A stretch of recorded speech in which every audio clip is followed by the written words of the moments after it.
Hello, good evening. This is UTV Live. Tonight at 6, urgent action needed on fuel costs. That's the message to the Prime Minister from the First and Deputy First Ministers as protests are set to continue in the Republic.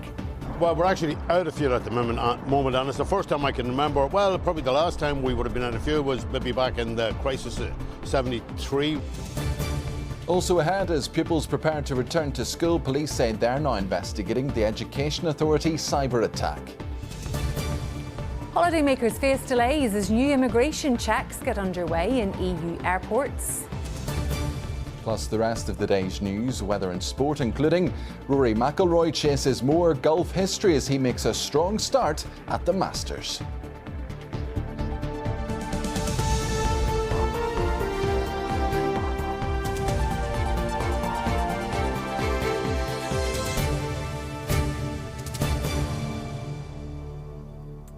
Hundreds of petrol stations in the Republic are without fuel, with the public there being urged to only buy the fuel they need to ease supply issues. It's after a series of protests and blockades across the last 4 days over the rising cost of fuel. The protesters have been engaging with government ministers in Dublin this afternoon, saying they will continue to protest until they get a result. But the Irish government has warned ships carrying oil could have to be turned away from Irish ports due to blockages at an oil refinery. Our economics correspondent Jordan Motes has this report. In Dundalk, they queue up and then they back up. What these drivers are looking for isn't available. Supplies have been interrupted and the pumps are empty. I'm slightly frustrated, to tell you the truth. I'm down to fumes now, and this is on my way home, the local garage, so it's inconvenience is not the word for it, I suppose, you know. You've driven into the forecourt here, you've just got out and you've seen the signs. What do you make of them?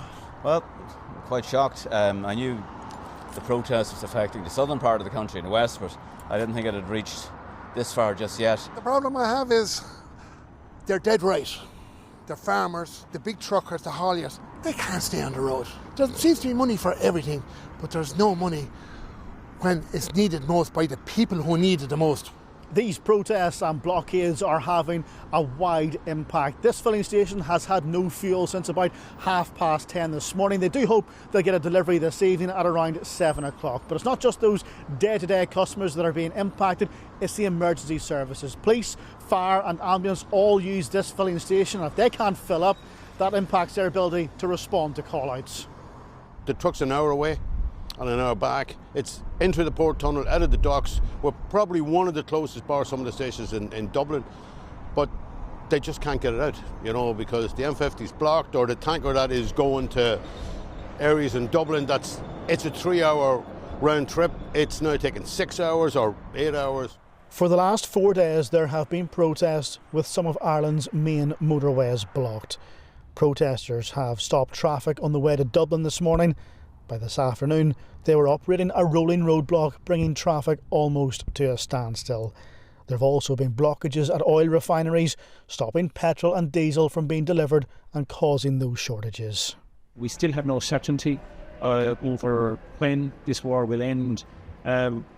It's somewhat ironic that it's a certain cohort here is blocking access to fuel, when in essence there is a potential for a fuel shortage as a result of the war in Iran, and other countries may ultimately end up purchasing the ships of oil that are heading towards Ireland because we're not able to take it ashore because of the blockades. The protesters were due to meet with the government this afternoon in Dublin. They want more action to tackle the rising cost of fuel in the wake of the conflict in the Middle East. One group said they were excluded from the discussions. We were told it was a meeting last night. This morning it changed around. There's so much controversy around all of this. 1 minute there's a meeting, then there's no meeting. Look, we don't know where we are. It's the government that's holding this country to ransom, not the protesters.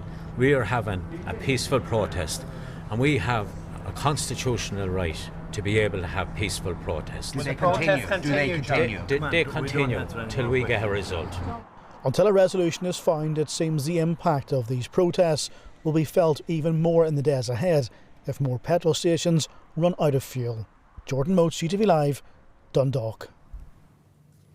Well, the First and Deputy First Ministers have written to the Prime Minister, urging him to take urgent action in response to the impact of rising fuel and energy costs for people here. Meanwhile, the Department for Health has issued a statement to reassure members of the public that if possible planned protests were to emerge in Northern Ireland, every effort is being made to maintain services. Well, I'm joined by our political correspondent, Vicky Hawthorne. So, Vicky, firstly, what have the First and Deputy First Ministers actually said? Well, they have written a joint letter, Michelle O'Neill and Emma Little-Pengelly, to the Prime Minister this afternoon, and in it they are calling for him to take immediate action to respond to the rising fuel costs and the impact it's having on households and businesses here. They say, we are deeply concerned about escalating pressures facing families, workers and businesses. They also recognise the pressure on hauliers, farmers and small and medium enterprises due to the sharp increase in operating costs. They're calling on the Prime Minister to bring forward a package of measures. They say that that should include a reduction in fuel duty and a cost of living package. Look, Paul, they're basically reiterating a message that the Prime Minister has already received from the Executive in recent weeks since what we've seen happening in Iran and with the US strikes. But I think this timing of this latest message is to indicate to members of the public here, look, we understand your frustrations, we recognise this is an issue. They're also, I guess, signalling there are concerns about some social media posts at the minute doing the rounds, indicating there could potentially be similar protests planned in Northern Ireland to what we're seeing in the Republic right now. And they're indicating, look, the responsibility for this, the power to deal with this, does not rest at Stormont, it rests at Westminster. OK, well, briefly, let's pick up on another Stormont department, Health, also speaking today. Yeah, I think Health also responding to these social media posts doing the rounds, concerns about potential planned protests here. The department says it would like to reassure the public that every effort is being made to maintain services as far as possible, and if there is any disruption, then providers will advise patients accordingly. The police are also saying tonight they're aware of these social media posts. They're carrying out an ongoing assessment of the situation, and they're making preparations to respond if they need to deal with public safety and to minimise any potential disruption. OK, Vicky Hawthorne, there we'll leave it. Thank you very much indeed. The police has confirmed it's investigating a cyber attack on Northern Ireland's school IT system known as C2K. Unions met with the Education Authority earlier and say they're so far content with assurances from the EA that data has not been compromised. Last July, an Audit Office report warned that extending contracts for old systems like C2K was costing the taxpayer hundreds of millions of pounds and leaving it at risk of cyber attacks, as I've been finding out. The process of resetting passwords continues a week on from the cyber attack on the C2K network, with some teachers and students forced to return to the classroom over the Easter holidays to reconnect to the system. It provides all online and IT for schools across Northern Ireland and is managed by the Education Authority. Today, the police confirmed specialist detectives are now investigating what's been described as a potential network intrusion. The Office of the Information Commissioner has also been made aware of an incident and says they're assessing the information provided. And teaching unions met with the EA earlier to air their concerns. They say they're so far content with assurances around pupil and teacher data not being compromised, but they will continue to monitor the situation. Last July, an Audit Office report warned that delays in delivering major public sector IT projects were resulting in existing contracts for legacy systems such as C2K, which was first established in 1998, being repeatedly extended at a cost of hundreds of millions of pounds to taxpayers. The Auditor-General also pointed to the risks of service disruption and, crucially, vulnerability to cyber attacks. We have asked the Education Authority for an interview but have been told no one is available. We've also asked for a fresh statement today around the Audit Office report, but were directed to a previous statement advising schools to reset their passwords. This week on UTV Live, we've been looking at the issue of women's health. Tonight, a GP has warned of a gender gap in healthcare, with women's concerns too often overlooked, as one woman shares her experiences with UTV of her struggle to access care through early menopause. Here's our health correspondent, Deborah McAleese. It takes time to build strength. And for Lynn Crosby, it's something she had to fight to regain after early menopause. I was in my 30s. I didn't know what was happening. I suffered from extreme anxiety and I was getting palpitations and I just felt as if I completely lost control. When she sought medical advice, fitness coach Lynn said she was misdiagnosed, given the wrong treatment and pretty much left to figure it out alone. She is now using her experience to help other women through menopause. Everybody said, your hot flashes or your sweats are the #1 symptom, but with talking to different ladies, it's not. It's actually the losing of themselves. They feel as if they're not the person they used to be. They feel that they've lost all confidence. Anxiety is a big thing with regards to perimenopause and menopause. Demand for menopause care is rising sharply. Dr. Ursula Mason said that HRT prescriptions increased by 80% in recent years. We know that as that message is out there in the public domain, people are seeking more care, GPs are trying to deliver more care, and they're actually doing that. I think fundamentally we do need to meet the gap that's continuing to grow, because as more and more women understand what's happening to their body around menopause and wanting to seek out that help, we need to have a system and a service that's reactive to needs, and we currently don't have that. Menopause is now adding to a growing list of women's health concerns, all fuelling calls for a long-awaited women's health strategy here. We need the Health Minister to take the lead on this. Only he has the power to actually introduce a women's health action plan and a women's health strategy, and we need to see him doing that, and we are calling on him day and daily, and women right across the north are calling on him day and daily, because this is so important. This needs to be sorted. We do need to get progress on this, and women are being failed by the health service in Northern Ireland at the minute. So I would say that women here are getting a raw deal, and I would call on our political parties to actually come together and to decide that a strategy is really important and to put that in place as soon as possible. Unfortunately, those gaps in the system means many women like Lynn are having to find their own way. And Deborah joins me now. Deborah, we've reflected on some of these gaps in women's health all week. What's the Department of Health said? You're right, Sarah. Look, tonight we have been looking at menopause, but it is just one part of a wider picture when it comes to women's health.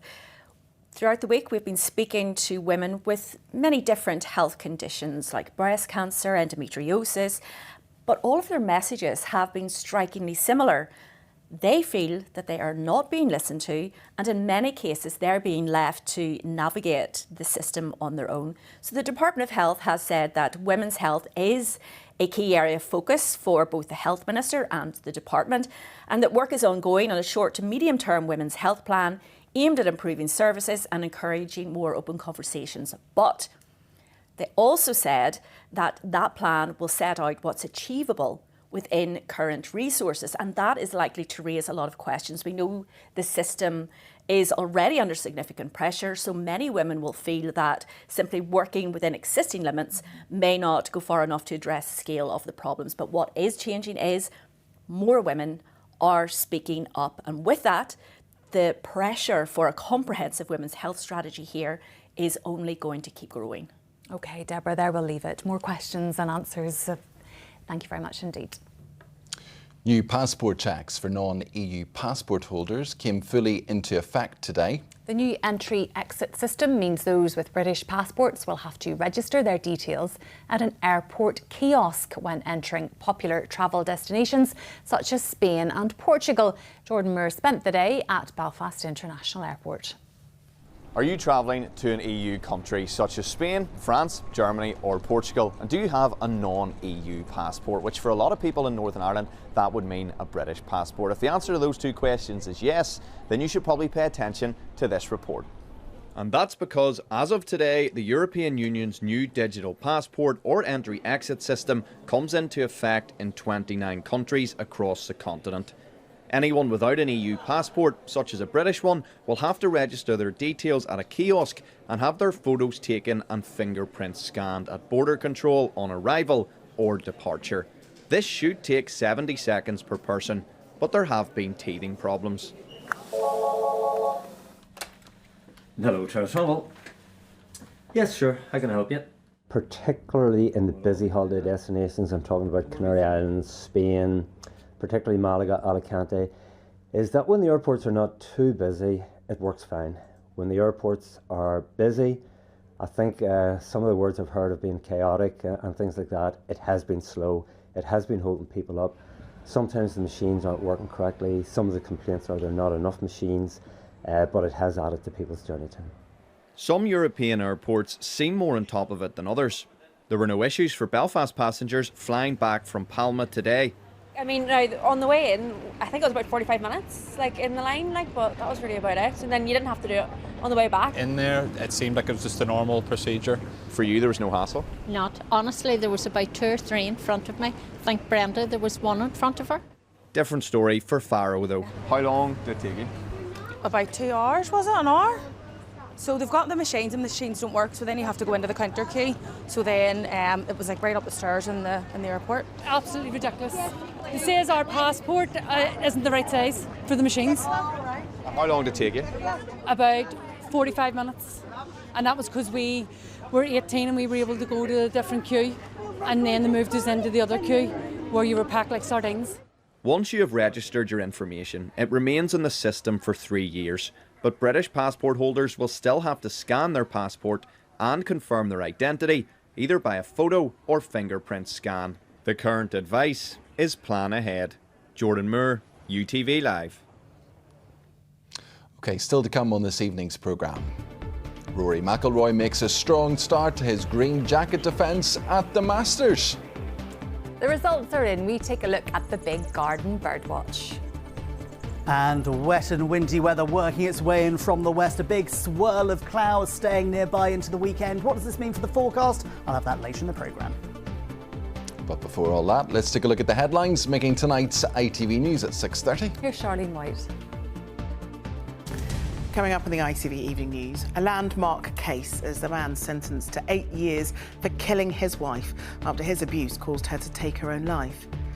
JD Vance warns Iran not to play the US as peace negotiations are set to begin this weekend. And the countdown is on. The Artemis crew is set to splash down after an historic mission. Join us for those stories and more from 6:30. It's a big sporting weekend. Yes, especially for golf fans. Here's Will Esler with all the details.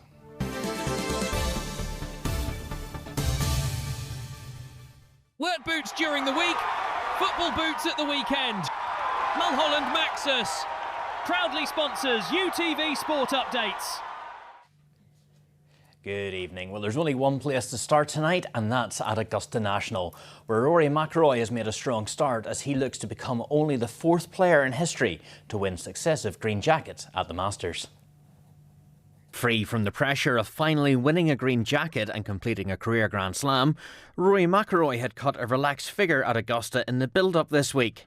But the defending champion admits he was nervous teeing up on the first, and he had to rely on his scrambling skills over the opening holes, with his driving leaving him out of position. It started pretty scrappy. I was hitting out of the trees a little bit the first 7 holes, and then started to string some good swings together. There was a chance for an eagle on the 8th, but a birdie 4 seemed to settle McIlroy as he posted an opening round 67, the second best opening round he's managed in 18 appearances at the Masters. You know, I couldn't have got a lot more out of my round, and you know, I feel like I leaned heavily on my experience out there to do that. I feel like the way I played, 5 under sort of exceeded where I thought I would be or what I wanted to do. Shane Lowry made a flying start, eventually posting a 2 under par opening round, and will be taking home with some new crystal after making an eagle on the 13th. It was nice to pull it off, and you know, I knew when I was in the air it was really good, but I knew it was going to go close, but it was nice to see it go in. It kind of, you know, gave me a little jump for the rest of the round, and you know, I don't feel like I drove it very well on the way in, so I'd like to clean that up for tomorrow, but other than that, it was pretty nice. It wasn't such a good day for Tom McKibben on his Masters debut. He bogeyed 3 of the final 4 holes as he posted a 3 over par round of 75. It was tough. Yeah, the golf course feels like it plays completely different than even yesterday. Yeah, the greens are firm and very fast. Yeah, some of the putts you get are just incredibly difficult and incredibly fast, and yeah, it's very difficult. It feels like it's hard to make birdies, but very easy to make bogeys. Well, it didn't get much better today for McKibben with 4 bogeys and a double bogey in round 2, leaving him on 7 over for the tournament and likely to miss the cut. Shane Lowry is teed off in the last 20 minutes, while Rory McIlroy starts round 2 at 6:45. In Gaelic Games, the Ulster Championship gets underway this weekend. Armagh host Tyrone in the preliminary round, with Fermanagh awaiting the winner. Daniel Duffy looks ahead to the action.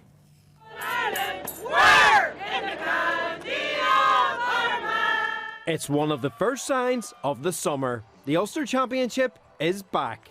Just over 18 months ago, Armagh won the All-Ireland, but they have lost the last 3 Ulster finals. The appetite is there to lift the Anglo-Celt Cup once again. The Ulster Championship's brilliant, and I suppose with the new rules this year, the fact that finalists would get a home draw in the All-Ireland qualifiers, is an added incentive. But ultimately, for us, having been drawn in the preliminary round against Tyrone, that's a very far away. You have to get through that first, then another round before you'd even start thinking about that. So, it's too difficult. In Ulster, you basically have the game in front of you, and you want to be at your best on that day, because anything less than your best, and you're going to have a long break to the qualifiers. They face Tyrone in the preliminary round on Sunday. The Orchard County are favourites, but won't be taking the red hands lightly. You know the quality Tyrone have. They've All-Ireland winners everywhere, between seniors, 20s, minors, Hogan Cups. So they're just bringing through a lot of quality. And when you add in the fact that they played most of the league without Neil Morgan and Darren McCurry and Michael McKiernan and Dara Kia, that leaves them very, very dangerous for what's coming down the track for Armagh. Tyrone have had success in recent times themselves, lifting Sam Maguire back in 2021. They reached the All-Ireland semi-final last year, but had a disappointing league campaign in Division 2. He has put it over the bar. This now is a new season as such. The league's done and dusted and we can't do anything about that, bar take the learnings out of it. So we're treating now as a clean slate, I suppose, for everybody. We're going in as underdogs for this game. And there's no hiding or no getting away from that. We are underdogs. That's a challenge you have to relish then as well, and you want to respond to that of being labelled as the underdogs, but rightly so. That's the case of the way it is at the minute. But look, the motivation for Armagh and Tyrone games, it doesn't take much motivation. There's a good rivalry there, but a lot of respect at the same time. So in terms of motivation, a lot of those games they're self-motivated, and it wouldn't take much for the management. The players themselves on both camps can really look after that part of it for themselves. All roads lead to Armagh on Sunday as the next chapter of this old rivalry takes place. Daniel Duffy, UTV Live.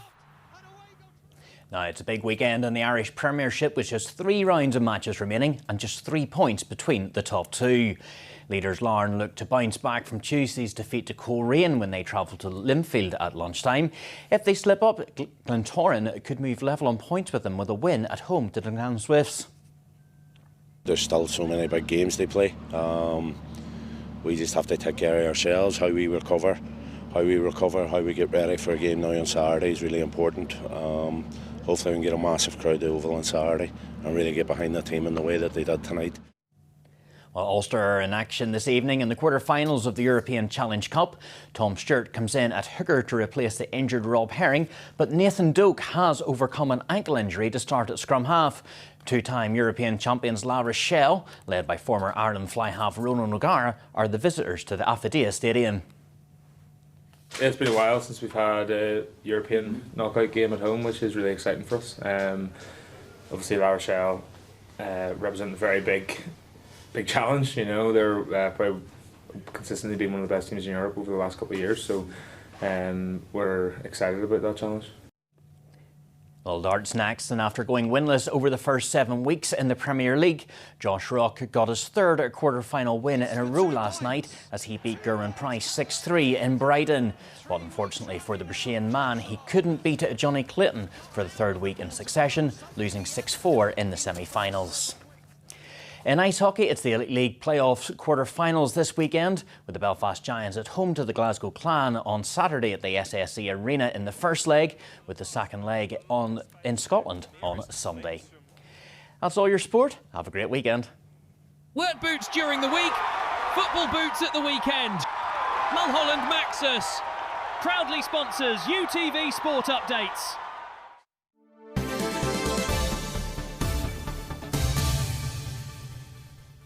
The results are in for this year's Big Garden Birdwatch, the UK's largest garden-based wildlife survey, which took place back in January. Yes, well, earlier I was joined by Anne-Marie McDevitt from the RSPB to talk all about its findings. So you're talking about the results of the Big Garden Birdwatch, which is a survey that happens every year. It's happened for 47 years now. It's the world's largest garden bird survey, and yeah, we've just had the results in from it. And top spot is house sparrow, followed by starling, and then we've got blue tit, and then chaffinch and goldfinch. OK, but on the flip side of that, Anne-Marie, there's some birds that weren't spotted as much and maybe in decline. What concerns do you have? So we're really concerned about a species such as a greenfinch, and it would have been high up on the list on the Big Garden Birdwatch, and it's now down at number 19, and that's really as a result of a disease called trichomoniasis. So it's really good. You know, feeding garden birds is excellent, but we're really concerned at the minute about the impact of this disease on greenfinch. We're seeing 65% declines. That's nearly 2/3 of greenfinches lost now across the UK, and that declines even higher in Northern Ireland, about 89%. And they think that means probably you know, a loss of 2 million greenfinches across the UK. Anne-Marie, in a few words, you had 13,000 households taking part this year. Was that encouraging?